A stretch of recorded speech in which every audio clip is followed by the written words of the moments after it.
with these hips. Cool. All right, so the first thing we're gonna start out with is what we call a pelvic bridge. So all you're gonna do is you're gonna push through the heels, keep the knees, hips, and shoulders all in line, really working glutes, adductors, hamstrings, and rotators of the hips to keep you in a nice smooth surface. So we call this an isometric hold or just a static hold. If you start with the arms wide, that keeps balance a little easier. If you bring them in towards your chest, all of a sudden all the balance of your body is just on these feet and up at the top of your shoulder blades, so it's a much more unstable unit, which means a lot more work in the hips. Absolutely, yeah, you can definitely feel the difference. Right, so what we'll typically look to do is maybe a 30-second hold up to a 60-second hold, depending on how good you are at doing this. You do less if you're really wobbly and losing the position, because we really want to reinforce good hips. Excellent. How's that feeling? Feels pretty good. Getting a little bit of a burn down there? Excellent. All right, so now we'll drop down. So the next phase of this is kind of putting it into motion. So what we do is we take the muscles and basically come up into extension of the hips, and then we come back down. So basically repeating up and down, just like if you're taking one step after another. So what we're doing here is a double leg hip extension. So working everything, which creates a new challenge each time you come up to find stability. And how much contact do I want when I go down? Well, when you go down, you're basically just gonna rest a little bit, give the muscles a tiny bit of a break, but you're also gonna re-challenge the nervous system to find balance. Whereas a static hold, you find balance and then you just challenge the endurance factor of that. Right. Excellent. So typically 8 to 12 reps on an up and down, with the hip extension is plenty to get a good workout. Perfect. All right, so to create a greater degree of difficulty, what we'll do here is a single leg bridge. So we're gonna start in this position, and I'll basically just take the opposite leg up. You'll see that there's overload of challenge onto the stabilizing hip, which really makes you have to work one hip. Internal, external hip rotators are challenged, trying to keep the hips level so we don't get that hip dump that happens, and when we do, that's when the knees get sacrificed. Got it. Much tougher? A lot tougher, Probably twice as hard, exactly. So, single leg balance, because it's harder, maybe a 15 to 30-second hold, just to give that enough work without over-fatiguing the system. Okay. Take a rest. So now again, because again we're moving as we run, we've got to teach that hip extension with one leg up and down. So now we'll do the single leg extension. So you're going to bring this leg up. Now the hips are going to drop down evenly and then push back up. Nice and smooth. Again, tapping the ground, maximal extension, up and down. Big workout on these hips, right? Yep. Seeing a little bit of shaking. It's a good nervous system challenge.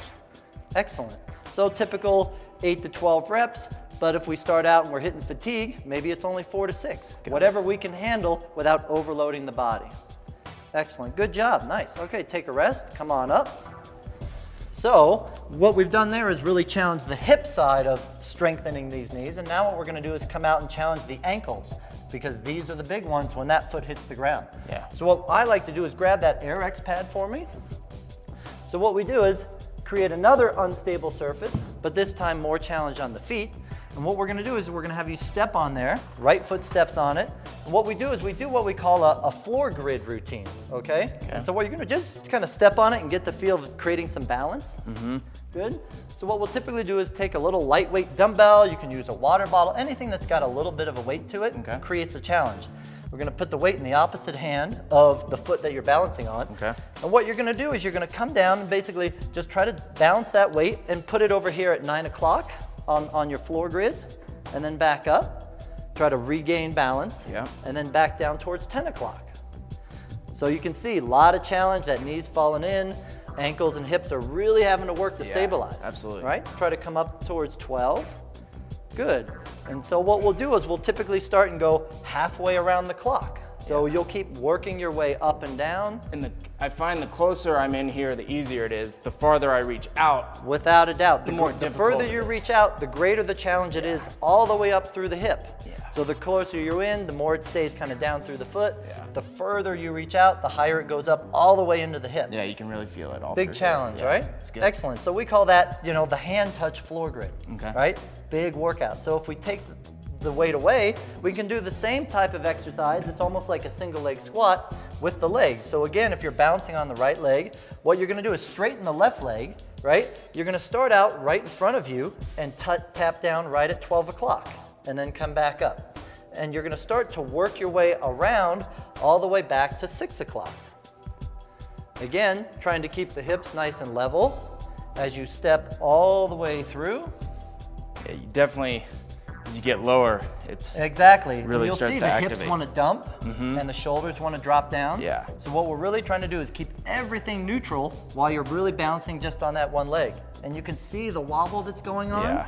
Very challenging on that knee. It's good. You can really feel the muscles firing in there. Right, and so you'll hit fatigue fast. So Yeah. really just doing one set is plenty of work for the day to get you balanced. Yeah, it's great. Excellent. How's that feel? Feels pretty good. Yeah. that right side's definitely loaded Without up. it, you know, wake it up. So obviously we're gonna come back and make sure we hit the left side with those same 2 exercises, maintaining balance. But if we really strengthen the ankles, take some of that overpronation out of it, strengthen the hips, really get it so that when that knee works, it only works as a hinge joint.